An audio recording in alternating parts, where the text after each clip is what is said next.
Good morning, welcome to Monday. So today we're going to talk about the cardiovascular system. We're going to begin by looking at blood, okay?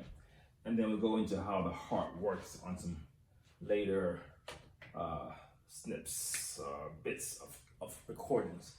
So first, the blood.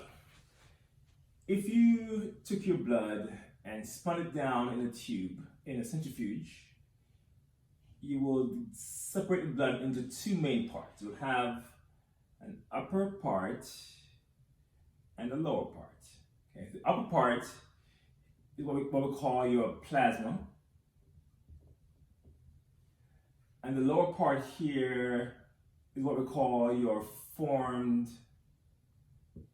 elements. So two main parts to your blood: upper plasma, which accounts for approximately 55% of your blood volume. That's 55. And the formed elements account for the remaining 45%. And even in the formed elements, there's a small part of it here, and kind of an in-between part that we call your buffy coat. Okay, the buffy coat part. And the buffy coat accounts for less than 1% of the blood volume. This is where you find your white blood cells and your platelets. Those are the two components of the buffy coat, while the formed elements primarily contain your red blood cells. Okay? So red blood, and then the remaining part of the formed elements contain RBCs. All right, but the RBCs, WBCs, and the platelets all make up the formed elements. Okay. Let's look at the plasma in particular. Okay, so the plasma part first, the top part of it. This is about 90% of it is water. The plasma, the upper portion, that clear, almost yellow part of the blood. Its job is to dissolve the solutes. So you have things in it, some solutes dissolve in the plasma. That include your blood gases, things like O2 and CO2. Hormones, your steroid hormones are also dissolved in the blood. Your hormones, you got your typical solutes: sodium, potassium, chloride. Then you have your glucose, your amino acids, your fatty acids. These are all things in the blood, in the plasma part of the blood. But we also have in the plasma part some proteins, critical proteins, okay? So let's look at the proteins in the plasma. So you have three basic plasma proteins. Okay. Begin with albumins. Albumins are the smallest of the proteins, okay? Account for around maybe 58% of the plasma proteins. Their job is to stay always in the blood to attract water to stay in the blood. So they act as the osmotic factor, okay, to keep water or attract water back into the blood. Your albumins, that's one of their main jobs, among other things. They also transport some proteins around the blood. You also have, then you have your globulins. Globulins, around maybe 38% or so of the plasma proteins. Globulins come in three forms. You have your alpha and beta globulins. These act as, again, transporters. Transport around fat in the body, in your blood. Things like your HDLs and LDLs are forms of alpha or beta globulins. And then you have your gamma globulins. These are involved in making antibodies. Okay? In fact, Albumins are made by the liver. So are these two types made by the liver. And the gamma is made by your lymphocytes. Okay. And then a third type of plasma protein that we have is your alpha, and then your, one is your fibrinogen. I always forget about that one. Fibrinogen, around 4%.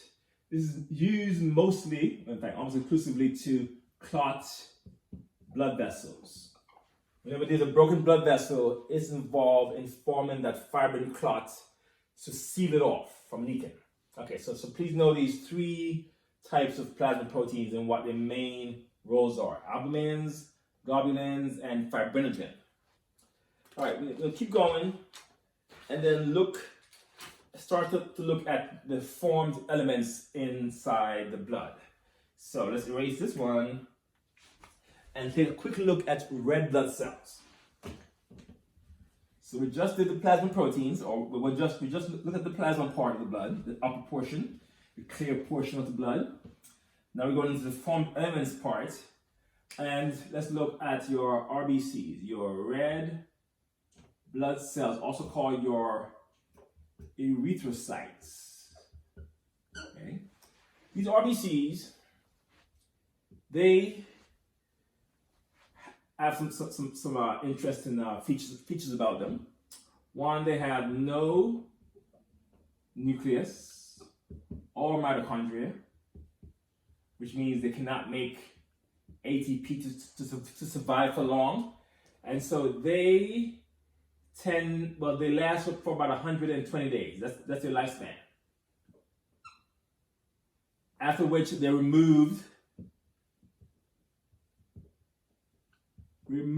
by the liver, bone marrow, and spleen. And components of them are then recycled into new RBCs, which are formed. RBC production is called erythropoiesis, and that production is stimulated by a hormone called erythropoietin, called EPO, erythropoietin, and it's made by the kidneys in response to low levels of oxygen in the blood. So when you have low levels of oxygen in the blood, the kidneys are stimulated to make EPO, erythropoietin, which then stimulates the bone marrow. Okay, so it's made so EPO triggers the bone marrow. EPO triggers it to make RBCs. And you make about, don't lose me, about 200 billion RBCs per day. It's a pretty active process there. Which means you also get rid of 200 billion per day as well. You can't keep adding, you can't add the numbers up. So you remove this amount and add this amount into your blood daily. All right, so in your RBCs, there is a protein called hemoglobin.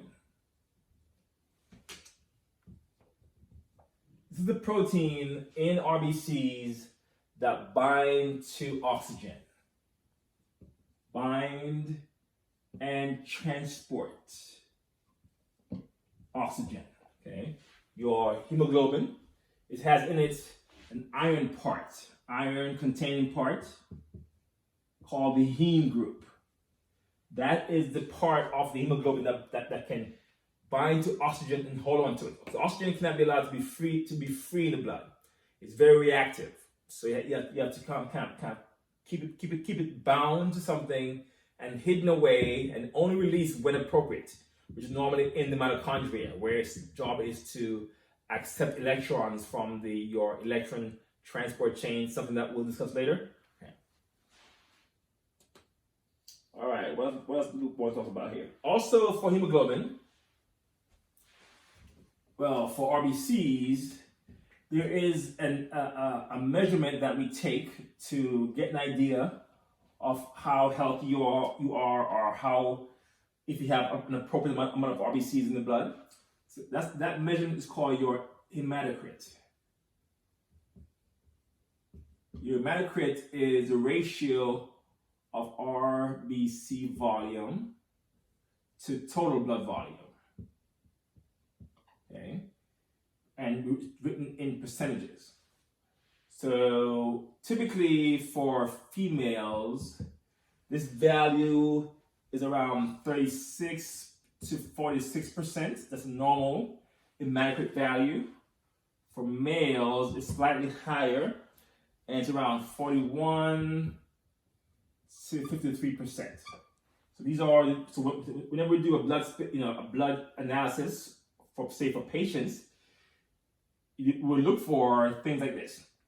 Are you anemic, which means they may have low levels of these? Do you have too much RBCs in your blood?